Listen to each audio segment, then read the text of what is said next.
ایک ان کو تنخواہ پوری نہیں دیتے، ایک ان کو اجرت پوری نہیں دیتے، اور اس سے بڑی زیادتی کہ ہر وقت ان پہ چڑھائی، ہر وقت ان کے ساتھ مار کٹائی، ہر وقت ان کی بے عزتی، ہر وقت ان کو ماں بہن کی گندی گالیاں، یہ بہت زیادہ، اس لیے بہت ڈرنا ہے۔ اب ہمارے ہاں رواج بڑھ گیا، ہو کہتے ہیں جی بہنا معاف کر دیتا، کوئی معاف نہیں کر، آج کل کو 5 روپے نہیں چھوڑتا، کمڑے ہوئے معاف کر دیے جی، بہنوں نے معاف کر دی۔ فقہ کا فتویٰ ہے، اگر بہن کہہ بھی دے میں نے معاف کیا، جتنے پاکستان کے، ہندوستان کے، پوری دنیا کے دارالفتاء ہیں، سب کا یہ فتویٰ ہے کہ بہن کا حصہ اس کے ہاتھ میں پکڑاؤ، باوجود معاف کرنے کے اس کے ہاتھ میں پکڑاؤ، اس کو کہو 1-2 مہینے استعمال کرے، اب اپنے حصے کا نفع نقصان دیکھ لے، اس کے بعد اپنے بھائی کو واپس دینا چاہے تو دے دے۔ تو کون دے گا ذرا دسو؟ اس لیے میں اکثر کہتا ہوں جو لوگ دین میں لگے ہوئے ہیں، اللہ کا شکر ہے وہ دین کا تھوڑا بہت کام کر رہے ہیں، تبلیغ ہے، مدرسہ ہے، داڑھی رکھ لی، ٹوپی پہن لی، تدریس کر لی، تصنیف کر لی، میں ان سے کہتا ہوں اللہ بہت بے پرواہ ذات ہے، اللہ کو کسی کی کوئی پرواہ نہیں ہے، اللہ غنی ہے، مستغنی ہے۔ ٹھیکے دار مت بنو دین کے کہ ہم نے یہ کر دیا، ہم نے وہ کر دیا، ہم نے ساتواں لگا لیے، میرے سفر ہو گئے، میں اندرون کا سفر والا ہوں، میں بیرون کے سفر والا ہوں، میں پرانا ساتھی ہوں، میں مولوی صاحب، میں مفتی صاحب، میں حاجی صاحب، میں شیخ الحدیث صاحب، میرا دین میں میرا بھی کچھ حصہ ہے، مت کرو۔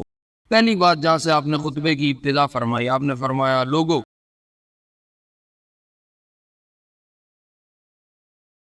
صلى عليك الله صلواتا دائما فالعز والفوز ليس إلا فيك۔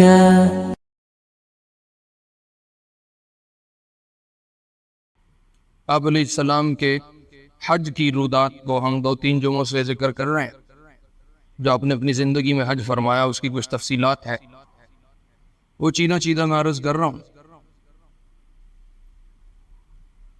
7 ذو الحج کو 10ویں ہجری میں، یعنی نبی علیہ السلام کی ہجرت کے 10ویں سال جو ذو الحج آیا ہے، اس میں جو آپ نے آ کے پہلے عمرہ فرمایا، اس کی تفصیلات میں نے پچھلے جمعہ عرض کر دی۔ 7 ذو الحج کو آپ علیہ السلام دوبارہ مسجد حرام میں تشریف لائے، ظہر کی نماز ادا فرمائی اور لوگوں کو جمع کر کے حج کرنے کی ترتیب سمجھائی کہ ہم نے حج کیسے کرنا ہے، یا شریعت محمدی کا حج کیسے ہوگا، آپ نے اس کو بیان فرمایا، اور آپ واپس تشریف لے گئے اپنے خیمے میں، اور عصر، مغرب، عشاء اور فجر یہ نمازیں آپ نے اپنے خیمے پہ ادا فرمائی، مسجد نہیں آئے کہ میں مسجد آؤں گا تو رش بڑھے گا، میری وجہ سے زور پڑے گا تو لوگوں کو تکلیف ہوگی، آپ تشریف نہیں لائے۔ اگلا دن ہے 7 کے بعد 8 ذو الحج۔ 8 ذو الحج کو آپ نے مینا جانے کا اعلان فرمایا۔ اب تقریباً مجمع جو مدینے سے چلا تھا وہ 8-10 ہزار کا تھا، اور جس دن آپ حج کے لیے احرام باندھ کے نکل رہے ہیں مینا کی طرف، اس دن مجمع 1 لاکھ کراس کر چکا تھا۔ تو روایات مختلف ہیں، 1,20,000، 1,24,000، 1,30,000، 1,70,000، مختلف ہیں روایات، چونکہ تعداد کو کسی کو پوری طرح تو پتہ نہیں، اندازہ ہی تھا، 12 لاکھ سے اوپر کی روایات ہیں جتنی بھی۔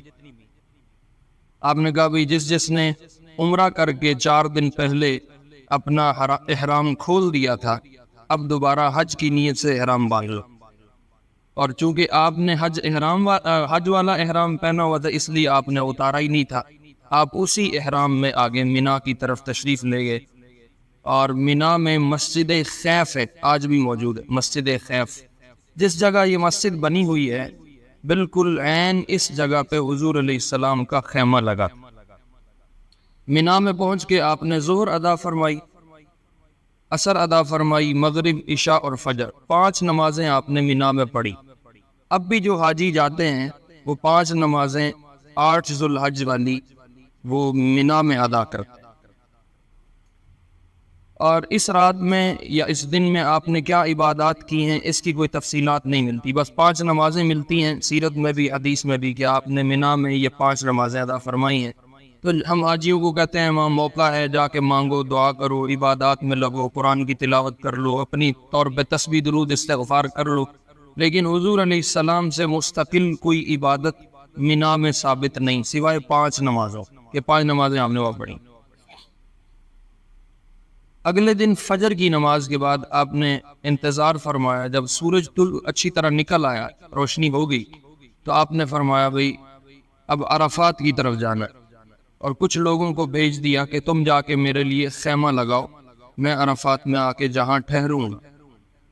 پھر آپ کے لیے عرفات میں خیمہ لگایا گیا، اور حضور علیہ السلام اپنی سواری پہ سوار ہو کے منا سے 9 ذی الحج کو عرفات تشریف لائے۔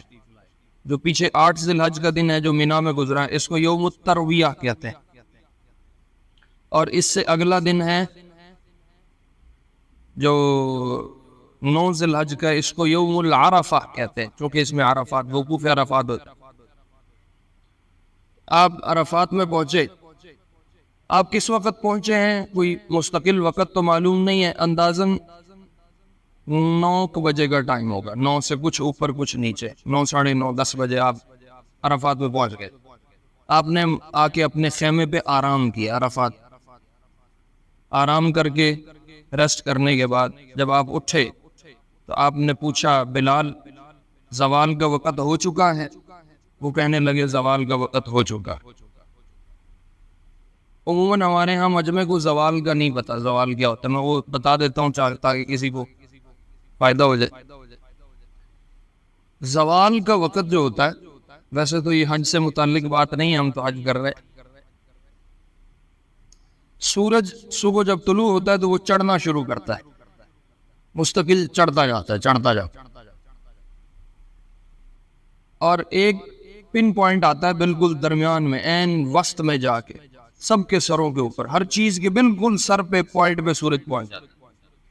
جب یہ چڑھتے چڑھتے چڑھتے ایک پوائنٹ پہ آ کے رک جاتا ہے،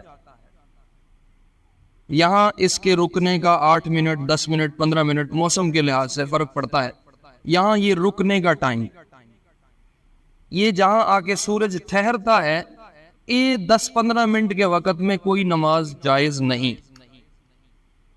ٹھیک ہو گیا؟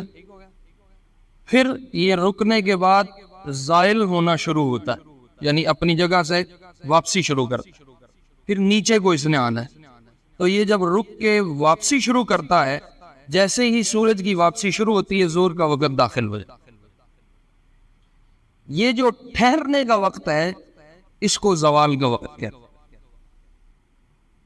تو آپ نے بلال سے پوچھا زوال ہو گیا؟ انہوں نے کہا ہو گیا۔ آپ نے کہا میری اونٹنی لے کے آؤ، تو آپ علیہ السلام کی اونٹنی لائی گئی، آپ اپنی اونٹنی پہ سوار ہوئے اور خطبہ ارشاد فرمایا۔ آپ نے 9 کو بھی خطبہ دیا ہے، 10 کو بھی خطبہ دیا ہے، 11 کو بھی خطبہ دیا،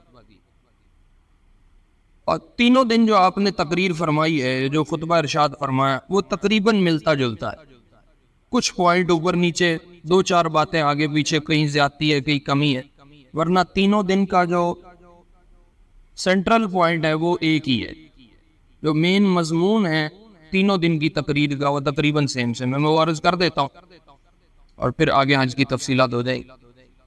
پہلی بات جہاں سے آپ نے خطبے کی ابتدا فرمائی، آپ نے فرمایا لوگو ان دماءکم و اموالکم و اعراضکم حرام علیکم کحرمت یومکم ھذا فی شہرکم ھذا فی بلدکم ھذا، لوگو جیسے یہ مہینہ قابل احترام ہے، یہ حج کا دن قابل احترام، جیسے یہ شہر قابل احترام، اسی طرح تمہارے مال، تمہاری جانیں، تمہاری عزتیں، تم سب کے لیے ایک دوسرے پر قابل احترام۔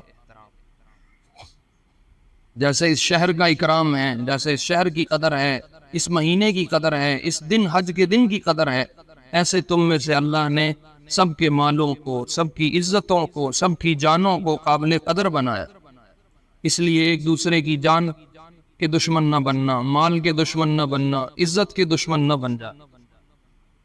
اور پھر آپ نے دوسری بات جو ارشاد فرمائی، آپ نے فرمایا میں نے جاہلیت کی ساری لڑائیاں ختم کر دی، آج کے بعد جاہلیت پہ کوئی لڑائی نہیں ہو، اور سب سے پہلے لڑائی کے خاتمے کی ابتدا میں اپنے گھر سے کر رہا ہوں۔ وَأَوَّلُ دَمٍ أَضَعُهُ دَمُ رَبِيعَةَ بْنِ الْحَارِث، آپ کے تایا کے پوتے، آپ کے تایا اور ان کے آگے پوتے، ان کا نام ہے ربیعہ، ربیعۃ بن الحارث۔ حارث آپ کے تایا ہیں۔ حارث کے بیٹے تھے ایاس، اور ایاس کے بیٹے ہیں ربیعہ۔ آپ نے فرمایا یہ جو ربیعہ تھے نا، تایا کے پوتے، ان کو بنو حذیل ایک قبیلہ انہوں نے جاہلیت میں قتل کر دیا، تو دشمنی پڑی ہوئی۔ آپ نے فرمایا میں اپنے گھر سے ابتدا کر رہا ہوں، یہ لڑائی آج کے بعد ختم، ہم ربیعۃ بن الحارث کا خون معاف کر رہے ہیں، ہم اس کا بدلہ نہیں لیں، لڑائی فنش، آج کے بعد پچھلی کوئی لڑائی لے کے نہ بیٹھ۔ تیسری بات آپ نے ارشاد فرمائی، جتنا جاہلیت کے زمانے کا سود کا لین دین تھا، آج میں اس جگہ سے کھڑا ہو کے ہمیشہ کے لیے حرام کر رہا ہوں، اب سود لینا حرام ہے، اور اس کو حرام کرنے کی ابتدا میں اپنے گھر سے کرتا ہوں۔ سب سے پہلے جس سود کو میں ختم کر رہا ہوں وہ عباس بن عبد المطلب کا سود ہے، حضور کے سگے چچا عباس بن عبد المطلب اور عبداللہ بن عبد المطلب۔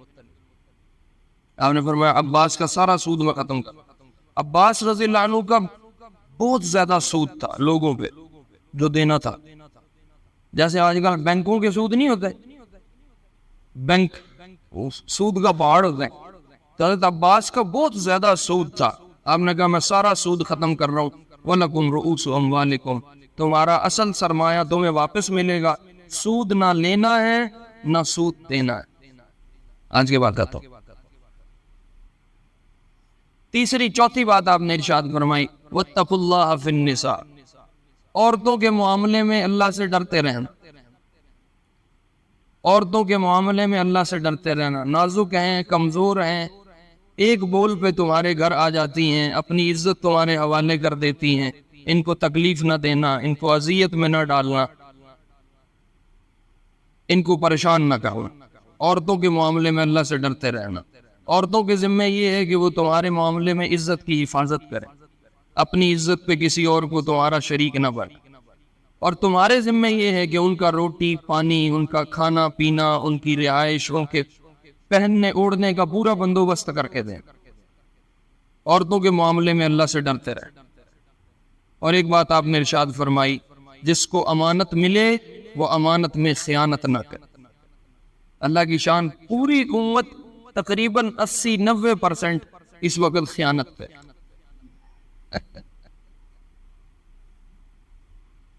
امانت میں خیانت نہ کرنا۔ امانت میں خیانت یہ نہیں کہ میرے پاس کسی نے کوئی چیز رکھوائی تو میں اب اس میں سے کچھ استعمال نہ کروں، صرف یہ خیانت نہیں ہے۔ میرا عہدہ، میری سیٹ، میری تنخواہ، میری نوکری، یہ سب امانت ہے۔ کوئی شخص جو میرے پہ اعتماد کر رہا ہے، یہ اعتماد بھی امانت ہے۔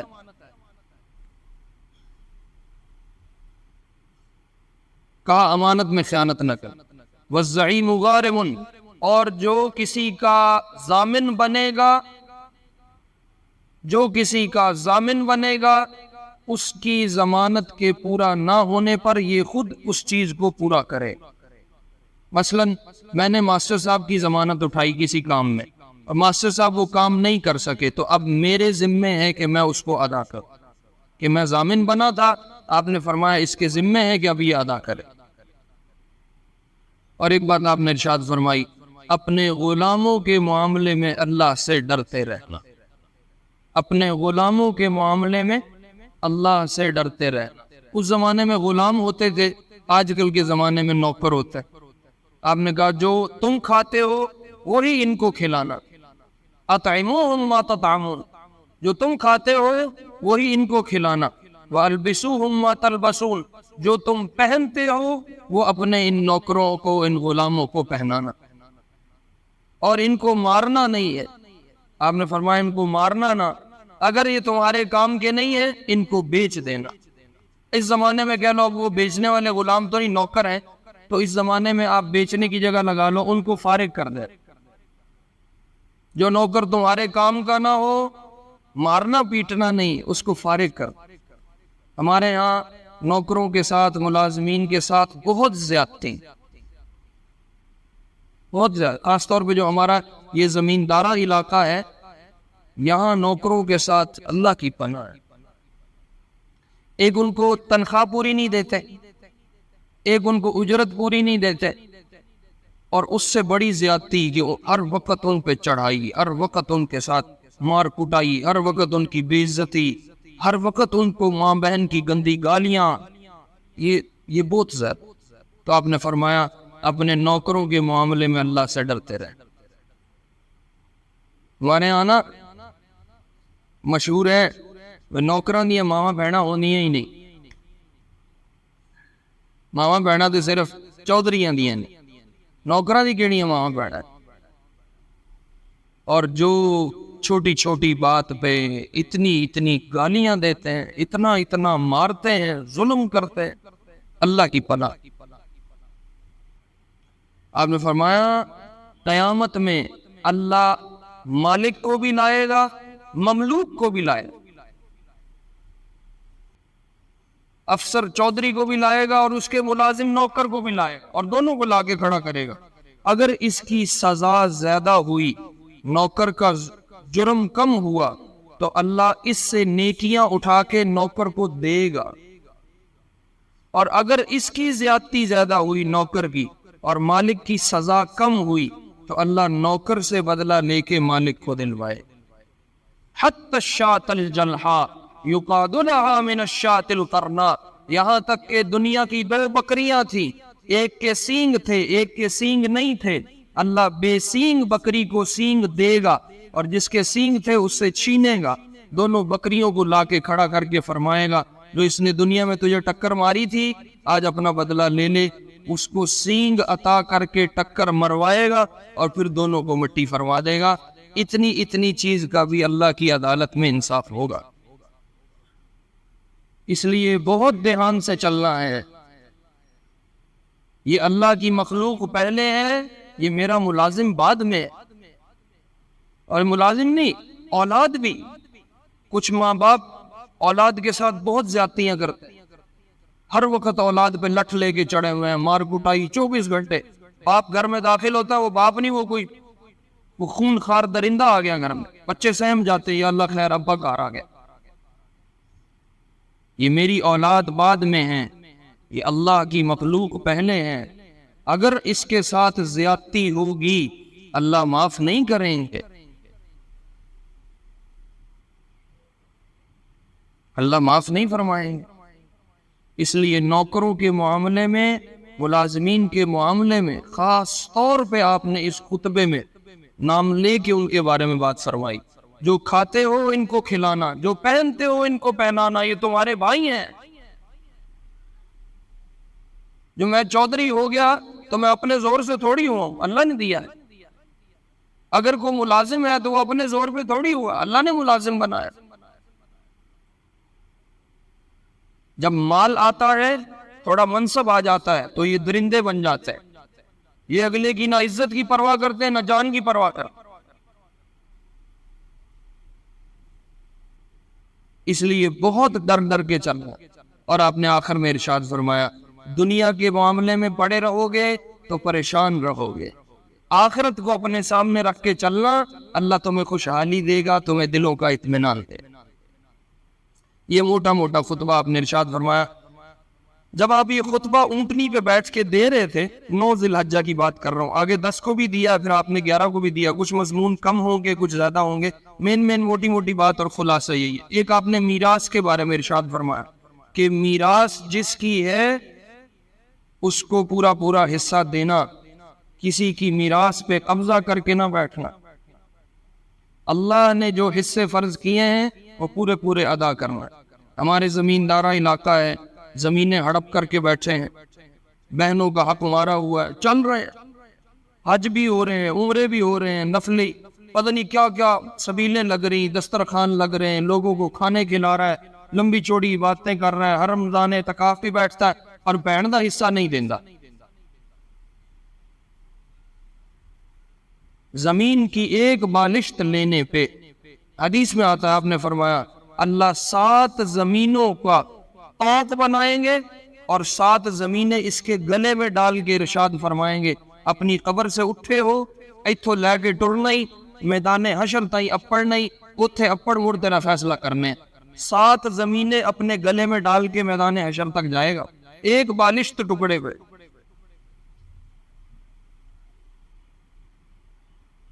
اس لیے بہت ڈرنا ہے. اب ہمارے ہاں رواج پڑ گیا، وہ کہتے ہیں جی بہنا معاف کر دیتا، بہنا کوئی معاف نہیں کر. آج کل کو 5 روپے نہیں چھوڑتا، کمڑے ہوئے ہو، معاف کر دیے جی، بہنوں نے معاف کر دی. فقہ کا فتویٰ ہے اگر بہن کہہ بھی دے میں نے معاف کیا تو ہم مفتی ہیں، ہم یہ فتویٰ دیتے ہیں، اور جتنے پاکستان کے، ہندوستان کے، پوری دنیا کے دارالافتاء ہیں سب کا یہ فتویٰ ہے کہ بہن کا حصہ اس کے ہاتھ میں پکڑاؤ، باوجود معاف کرنے کے اس کے ہاتھ میں پکڑاؤ، اس کو 1-2 مہینے استعمال کرے، اب اپنے حصے کا نفع نقصان دیکھ لے، اس کے بعد اپنے بھائی کو واپس دینا چاہے تو دے دے. تو کون دے گا ذرا دسو کی خیال ہے؟ کو واپس کرے گا؟ سوچا آپ کی. اپنے آپ کو تسلیاں دے رکھی ہیں، وہ جی معاف کرا لیا سی، اسی جہیز دے دیتا سی، اسی انہوں کپڑے پا دیتے سن، بس اور کچھ بھی نہیں چاہیے، انہوں نے آپ کہہ دیتا بس تسی ران دے سن، کچھ نہیں چاہیے. یہ سب اپنے آپ کی تسلی ہے، ایسے کوئی معافی نہیں ہوتی. اچھا، جب آپ یہ خطبہ ارشاد فرما رہے تھے تو آپ کی اونٹنی کے بالکل نیچے، یعنی جہاں اونٹنی کا سر تھا اس کے بالکل نیچے ایک صحابی تھے ربیعہ بن امیہ بن خلف. امیہ بن خلف مشہور ہے، سنا ہوا آپ نے فضائل اعمال میں بہت جگہوں پہ اس کا ذکر. امیہ بن خلف وہ جس نے گھوڑا پالا ہوا تھا اور وہ کہتا تھا میں اس پہ چڑھ کے محمد کا مقابلہ کروں گا صلی اللہ علیہ وسلم اور میں خود قتل کروں گا. یہ امیہ بن خلف یہ پھر مارا گیا تھا، ہلاک ہو گیا تھا بدر میں. ان کے یہ امیہ بن خلف کے بیٹے ہیں ربیعہ، ان کا نام ہے، ربیعہ نہیں عمر نام ہے، عمر بن امیہ بن خلف. یہ عمر جو تھے یہ آپ کی اونٹنی کے بالکل نیچے کھڑے تھے اور ان کی آواز بہت زیادہ اونچی تھی، لاؤڈ آواز بہت زیادہ. تو ان سے آپ نے فرمایا عمر میں جو باتیں کہہ رہا ہوں یہ ان کے لیے دہرا دو. تو آپ خطبہ دے رہے تھے اور آپ کی ہوئی باتوں کو پھر عمر بن امیہ نے پیچھے پیچھے دہرایا اور مجمع کو، وہ ذرا اونچی آواز تھی ان کی، تو سارے مجمع کو عمر بن امیہ نے آپ کے وہ دیا ہوا خطبہ سنایا. یوں کہہ لو اس امت تک آپ کا یہ خطبہ عمر بن امیہ کے ہاتھ پہنچا.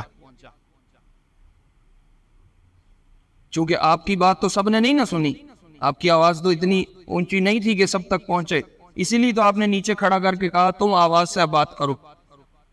تو ساری امت کو جو خطبہ ملا ہے حجۃ الوداع والا، اس خطبے کے پیچھے ربیعہ بن امیہ بن خلف ہے. اور اب آپ کو مزے کی سناؤ، یہ عمر بن امیہ جو تھے حضرت عمر رضی اللہ عنہ کے زمانے میں، بعد میں جب آپ کا انتقال ہو گیا، حضرت ابوبکر کا دور گزر گیا، عمر کا دور آیا، حضرت عمر کے زمانے میں شراب پینے کے جرم میں حضرت عمر کے پاس شکایت آئی کہ عمر بن امیہ، وہ جس نے حجۃ الوداع پہ آپ کا خطبہ لوگوں تک منتقل کیا تھا، وہ شراب پیتا ہے اور وہ اپنے گھر میں شراب کی مجلس لگاتا ہے. یہ حضرت عمر کے پاس شکایت آئی.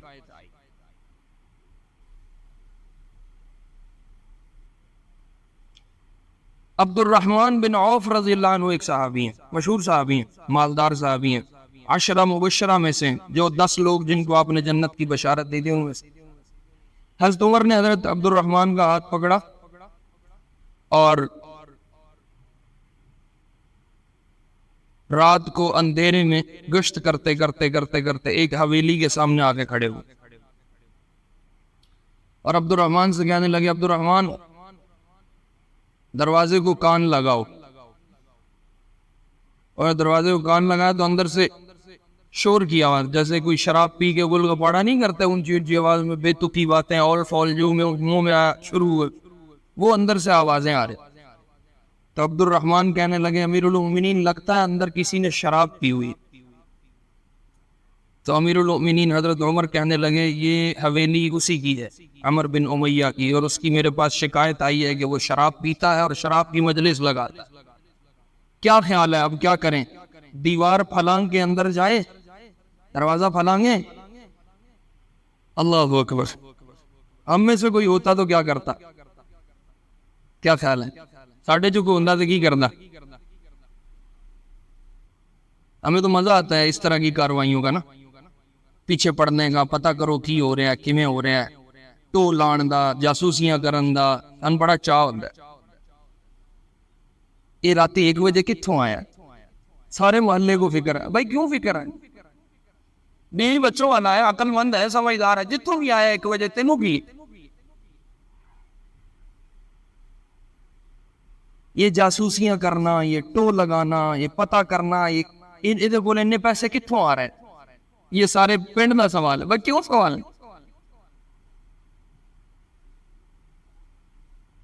عبد الرحمن بن عوف کہنے لگے یہ بڑی زبردست بات ہے اور ہمارے اس معاشرے کے مزاج پہ بہت بڑی چوٹ ہے۔ عبد الرحمن بن عوف کس سے کہہ رہے ہیں؟ حضرت عمر سے کہہ رہے ہیں رضی اللہ عنہ، وہ امیر المؤمنین ہیں، خلیفۃ الرسول ہیں، شکایت شراب کی آئی ہے، جرم ثابت ہو چکا ہے۔ سن رہے ہو؟ عبد الرحمن بن عوف کہنے لگے امیر المؤمنین اگر انہوں نے خدا کا حکم توڑ دیا ہے تو کہیں ہم بھی خدا کا حکم تو نہیں توڑ رہے؟ امیر المؤمنین نے کہا وہ کیسے عبد الرحمن؟ عبد الرحمن کہنے لگے اللہ قرآن میں فرماتے ہیں لا تجسسوا، جاسوسیاں مت کرو، لوگوں کی ٹو میں مت رہو، کون کیا کر رہا ہے یہ سوال آپ سے نہیں ہوگا۔ کہا امیر المؤمنین وہ تو جرم کر رہے ہیں، کہیں ہم بھی جرم کے شریک نہ بن جائیں، اس لیے ہمیں دیوار نہیں پھلانگنی چاہیے۔ دونوں حضرات واپس چلے گئے، کسی نے دروازہ نہیں بجایا، نہ کوئی اندر داخل ہوا۔ حضرت عمر نے ان کو پیغام بھجوایا کہ عمر امیر المؤمنین کہتے ہیں مدینہ چھوڑ دو اور یہاں سے چلے جاؤ، ہم تمہیں جلا وطن کر رہے۔ حضرت عمر نے ان کی یہ سزا طے فرمائی، ان کو جلا وطن کر دیا۔ وہ حضرت عمر سے بھاگ کے شام کے سرحدی علاقوں میں چلے گئے، وہاں جا کے روبوش ہو گئے۔ پھر آخری وقت میں کچھ عرصہ پہلے قیصر روم کے پاس جا کے پناہ لے، اور اللہ کی شان سنو، قیصر روم کے پاس جا کے شراب پیتے پیتے عیسائیت قبول کر لی اور عیسائی ہو کے مر گئے۔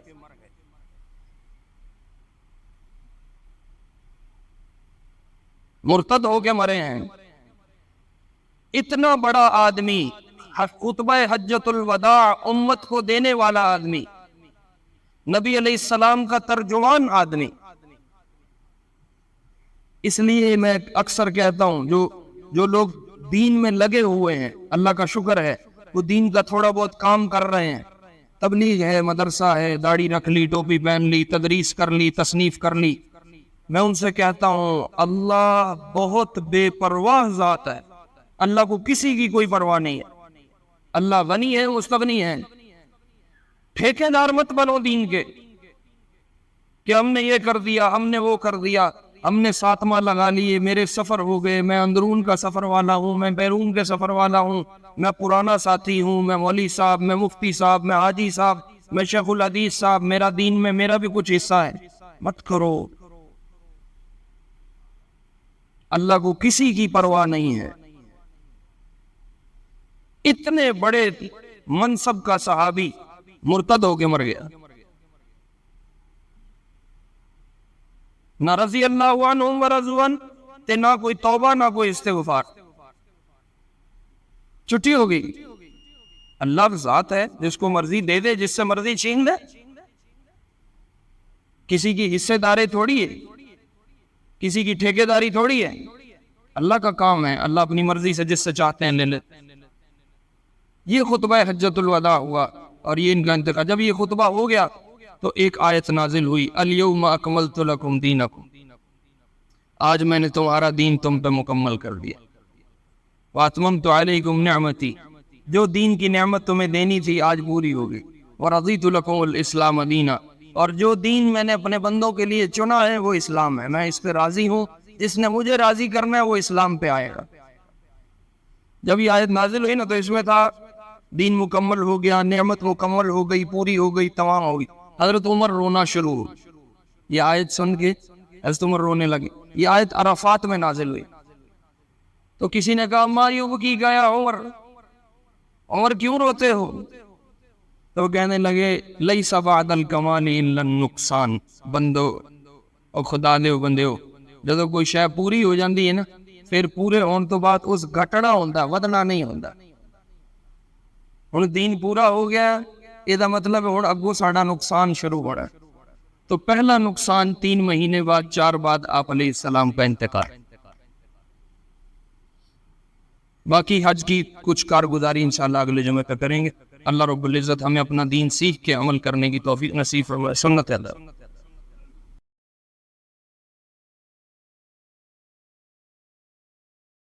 صلى عليك الله صلواتا دائما، فالعز والفوز ليس إلا فيك